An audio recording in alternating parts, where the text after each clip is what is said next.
नमस्कार. कसे आहात मित्रांनो? मस्त थंडीचे दिवस चालू आहेत. आयुर्वेदानुसार हेमंत ऋतू, शिशिर ऋतू हे अगदी आरोग्यदायी ऋतू असतात, ज्याला आपण हेल्दी सीझन म्हणतो. तर सगळ्यांची तब्येत कशी मस्त टकाटक राहते, भरपूर आहार जातो, खाल्लेलं सगळं पचतं, व्यायाम करायचं सामर्थ्य वाढलेलं असतं. एकंदरीत काय तर उत्तम आरोग्याचा हा ऋतू म्हणून ओळखला जातो असा हा हिवाळा. त्यामुळं आजारांची संख्याही खूप कमी असते. परंतु असे काही आजार आहेत की जे जरूर या थंडीच्या ऋतूमध्ये वाढतात, जसं की जुनाट सर्दी आहे, दमा आहे, त्वचा विकार आहे, संधिवात आहे, पाठदुखी आहे, असे अनेक आजार थंडीच्या दिवसांमध्ये बळावतात. तर यापैकी आपण महत्वाचा आजार जो आहे तो जुनाट सर्दी, ज्याला ॲलर्जिक रायनायटिस किंवा क्रॉनिक कोल्ड असं म्हणतात, तर तो आजार आज आपण घेणार आहे. कारण हा बरोबर या थंडीच्या दिवसांमध्ये बळावत असतो. तर सुरुवात करूया जुनाट सर्दी या विषयाला. कारण आपल्याला तर माहिती आहे की जी नवीन सर्दी असते तिच्यासाठी औषध घेतलं काय आणि नाही घेतलं काय, असं म्हणतात गमतीने की सर्दीसाठी आपण औषध घेतलं तर 7 दिवसात बरी होते आणि औषध नाही घेतलं तर आठवड्यात बरी होते. म्हणजे थोडक्यात ती सर्दी आपल्याला त्रास देणारी नसते. पण काही लोकांमध्ये जेव्हा ही सर्दी मुरते, क्रॉनिक होते, तेव्हा मात्र अनेक लोक या आजाराने महिनोन्महिने, वर्षानुवर्ष, काही जणांच्या कायम 5वीला पुजलेली म्हणली तरी चालेल अशा पद्धतीची ही जुनाट सर्दी असते. तर का बरं काहीच लोक या जुनाट सर्दीनी त्रस्त होतात? जेव्हा आपण पाहतो तर ज्या लोकांची इम्युनिटी, रोगप्रतिकार शक्ती ही काही प्रमाणामध्ये कमी असते, कॉम्प्रोमाइज्ड असते, या लोकांना हे आजार जास्त दिसतात. त्याचप्रमाणे ज्यांचा पोल्युशनशी, धूर, उग्र वास, केमिकलच्या फॅक्टरीज या ठिकाणी काम असतं, किंवा ज्यांचा प्रवास असतो, मार्केटिंगमध्ये काम करणारे आपले लोक यांना, किंवा थंड भागामध्ये राहणारे, किंवा पथ्य न पाळणारे, जास्त थंड दही असे पदार्थ, रेफ्रिजरेटेड पदार्थ खाणारे असे जे लोक असतात, जंक फूड, फास्ट फूड खाणारे लोक, या लोकांना हा आजार वारंवार होतो आणि मग ती सर्दी मुरते, सायनसमध्ये जाते आणि मग ते क्रॉनिक सायनोसायटिस किंवा क्रॉनिक कोल्ड या पद्धतीचे आजार त्यामध्ये दिसतात.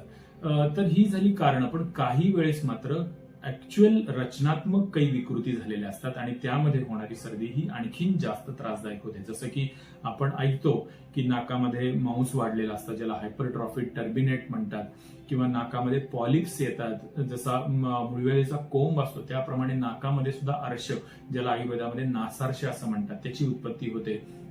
किंवा नाकामधला जो मधलं पटल आहे, पडदा आहे, तो डेव्हिएट होतो, एका बाजूनी डेव्हिएट होतो आणि त्यामुळे सुद्धा डीएनएस सारखे प्रकार होतात आणि जुनाट सर्दी होते. बऱ्याचदा लहान मुलांमध्ये ॲडिनॉइड्स म्हणून लसिका ग्रंथी असतात, घशामध्ये टॉन्सिल्स सारख्या ग्रंथी असतात, यांच्यामध्ये सुद्धा इन्फेक्शनचा सोर्स असल्यामुळे सर्दी ही बरेच दिवस राहते. तर हे झाले जनरली कफ आणि वात या दोन दोषांमुळं, किंवा या दोन दोषांच्या वृद्धीमुळे होणारे प्रकार आयुर्वेदानुसार जर आपण म्हटलं तर. परंतु एक वेगळा प्रकारही आहे बरं का.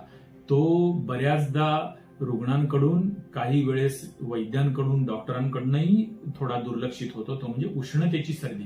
विशेषतः ज्या रुग्णांमध्ये जुनाट गोवर, कांजिण्या, कावीळ किंवा मुदतीचा ताप यासारखे विकार झालेले असतात, त्यांची चिकित्सा व्यवस्थित झालेली नसते, तेव्हा ही जी वाढलेली उष्णता असते ती शरीरामध्ये साचून राहते आणि ती वाढलेली उष्णता शरीरातल्या जी आहे ती उष्णता कमी होण्यासाठी शरीरच नैसर्गिकरित्या जल धातू जास्त प्रमाणामध्ये निर्माण करतं आणि ते सर्दीच्या रूपाने आपल्याला तो आजार म्हणून दिसतो. तर त्यावेळेस अचूक निदान आणि अचूक हे उष्णतेचं निदान होऊन तशी ट्रीटमेंट होणं हे गरजेचं असतं. आता आपण औषधोपचाराकडे जाऊ. आधुनिक शास्त्रानुसार सर्वांना माहिती आहे की आपल्याला डिकंजेस्टंट म्हणजे अवरोध दूर करणारी औषधं, इन्फेक्शन जास्त झाली तर अँटीबायोटिक या गटातली औषधं, अँटी ॲलर्जिक ज्या गोळ्या असतात त्या पद्धतीची औषधं, किंवा सूज जर खूप जास्त झाली, नाक बंद राहायला लागलं सतत, तर स्टिरॉइड या गटातल्या औषधांचे, नाकातले काही फवारे असतात, स्प्रे असतात, या पद्धतीच्या औषधांची योजना झालेली दिसते.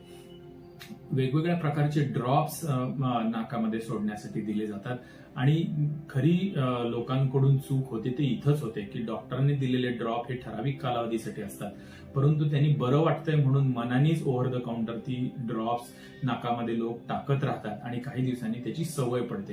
ती इतकी सवय पडते की ते बंद केले की आजार डबल होतो, त्याला रिबाउंड फेनॉमेनॉन म्हणतात, किंवा काही दिवसांनी ते ड्रॉप्स काम करायचे बंद होतात. विशेषतः नाकातल्या त्वचेवरती, डोळ्यांवरती या ड्रॉप्सचा सुद्धा फार दिवस वापरला तर परिणाम होतो.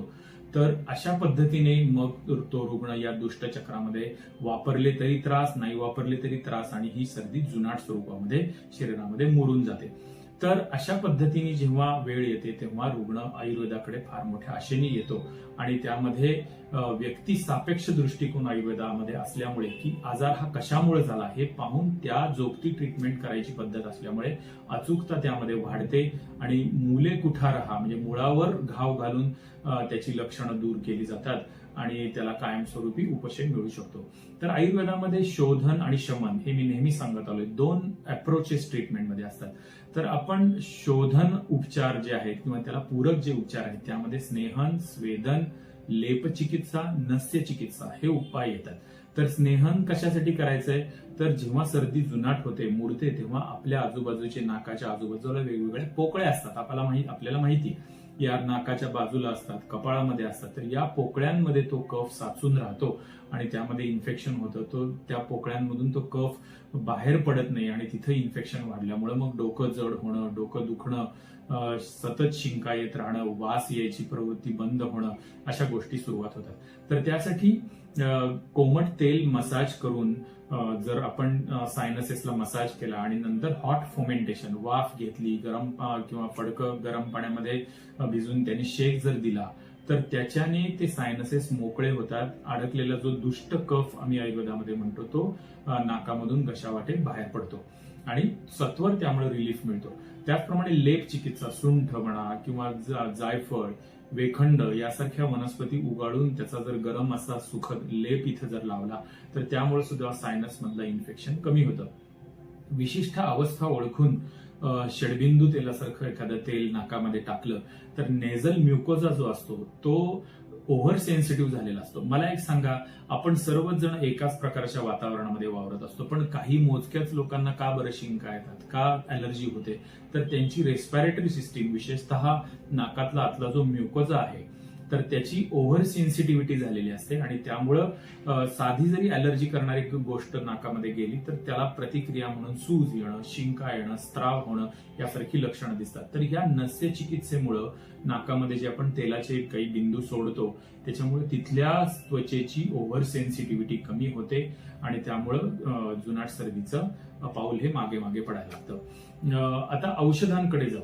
औषधं जर बघायला गेली तर अक्षरशः शेकड्याने औषधं आयुर्वेदामध्ये याच्यासाठी वर्णन केलेली आहेत. मग आपण असं करणार का सांगा की दुकानात जाणार आयुर्वेदाच्या आणि कुठलीही माहीत असलेली 5 औषधं आणणार, ती एकत्र करून घेणार. हा अप्रोच बरोबर आहे का तुम्ही सांगा. कारण जर वेगवेगळी आहेत तर तुम्हाला उपाय सुद्धा त्यानुसार करावे लागतात, तरच ते आयुर्वेदाचे उपाय म्हटले जातील आणि ते मुळावर काम करतील. नाहीतर ती नुसती लाक्षणिक चिकित्सा होईल. अगदी त्रिभुवन कीर्ती, लक्ष्मीनारायण रस, सीतोपलादी, तालिसादी, महासुदर्शन, कर्पूरादी, बालचतुर्भद्र, तुम्ही नावं सांगत बसलो तरी ती संपायची नाहीत. इतकी नावं सर्दी आणि खोकला, दमा, कफविकार यासाठी वर्णन केलेली आहेत. परंतु अचूक कारण शोधणं, हेतू शोधणं आणि त्याच्या विपरीत चिकित्सा करणं हे आयुर्वेदाचं वैशिष्ट्य आहे. नाहीतर आयुर्वेदाच्या औषधालाही साईड इफेक्ट होतात, ही गोष्ट मी या निमित्ताने आपल्यासमोर नमूद करू इच्छितो. तर हे झालं औषधाचं. आता आपण आयुर्वेदाकडे येणारा रुग्ण हा कसा असतो की आजार हा डॉक्टर तुम्ही माझं घालून टाका, कंटाळा आलाय मला आता या आजाराचा, असं म्हणूनच तो आयुर्वेदाची पायरी चढलेला असतो. तर यावेळेस मला एक सांगायचंय की अचूक आणि योग्य पथ्य सांगणं हे त्यासाठी अगदी गरजेचं असतं. मला सांगा, आजार आपण एका बाजूने दुरुस्त करायचा आणि दुसऱ्या बाजूने तुम्ही सदोष आहार विहार चालू ठेवायचा, हे चालेल का? तर चालणार नाही. ह्या तुम्हाला मिळणारा फरक हा तात्पुरताच राहील.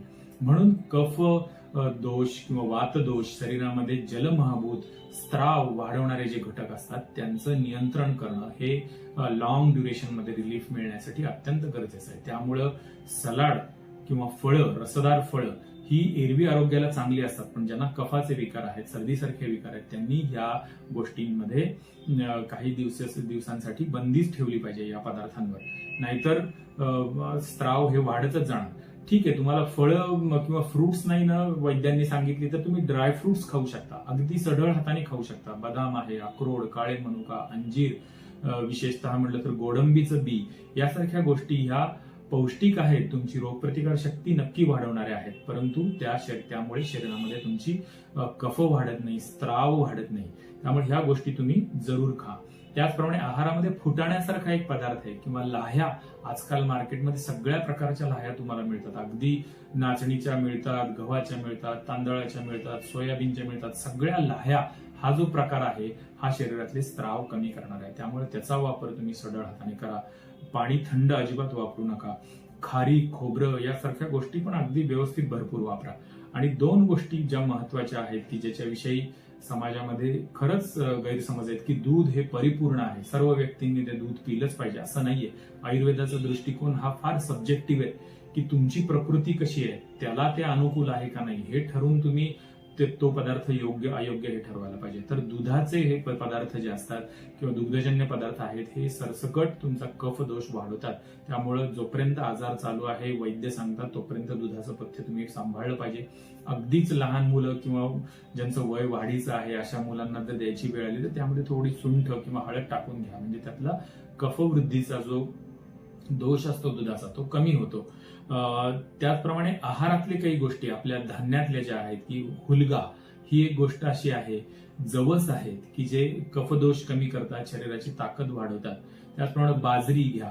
भाजीपाल्यांचा विचार करायला गेलं तर मुळा किंवा कांदा, लसूण, पुदिना, शेवगा या गोष्टींचा तुम्ही आहारात वापर करा. कारण आधुनिक शास्त्र, वैद्यकशास्त्राचे जनक जे आहेत हिपोक्रेटिस त्यांनी सांगितलेली ही गोष्ट अतिशय महत्वाची की let the medicine be your food and let the food be your medicine.